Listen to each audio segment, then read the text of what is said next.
இந்த ஒரு வெங்காய துவையல் மட்டும் இருந்தால் போதுங்க. தோசை, இட்லிக்கு மட்டும் இல்லை, ஒயிட் ரைஸ் கூட இந்த வெங்காய துவையலை பெசஞ்சு சாப்பிட்டா அல்டிமேட்டாக இருக்கும். செய்யலாமா? இப்போ ஒரு கடாயில் கொஞ்சமாக தேங்காய் எண்ணெய் சேர்த்துக்கங்க. ஆயில் நல்லா காஞ்சதுக்கப்புறமா 3 பெரிய வெங்காயம், இது கூட கொஞ்சமாக கருவேப்பிலை.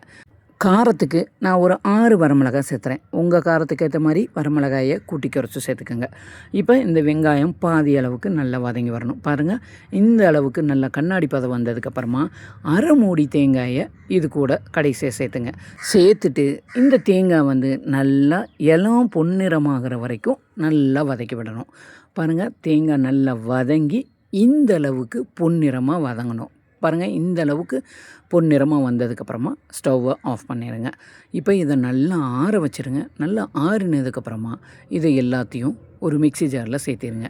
சேர்த்துட்டு இப்போ இந்த துவையலுக்கு ஒரு சின்ன துண்டு புளியும் இது கூட சேர்த்திடலாம். சேர்த்துட்டு இந்த துவையலுக்கு தேவையான அளவுக்கு கல்லுப்பு கொஞ்சமாக ஆட் பண்ணிக்கோங்க. சேர்த்துட்டு ஆனால் இந்த துவையலுக்கு கொஞ்சம் கூட நம்ம தண்ணி சேர்த்தவே கூடாது.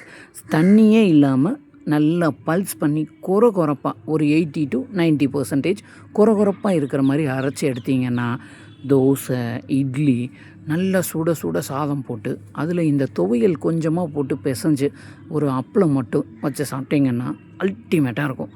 கண்டிப்பாக இந்த வெங்காய துவையலை நீங்களும் ட்ரை பண்ணி பாருங்கள். இந்த வீடியோ பிடிச்சிருந்தா உங்கள் ஃப்ரெண்ட்ஸ் அண்ட் ஃபேமிலிக்கு ஷேர் பண்ணி விடுங்க. இது அவங்களுக்கு ரொம்ப ரொம்ப யூஸ்ஃபுல்லாக இருக்கும். மறக்காமல் நம்ம சேனலை லைக் பண்ணி சப்ஸ்கிரைப் பண்ணிடுங்க.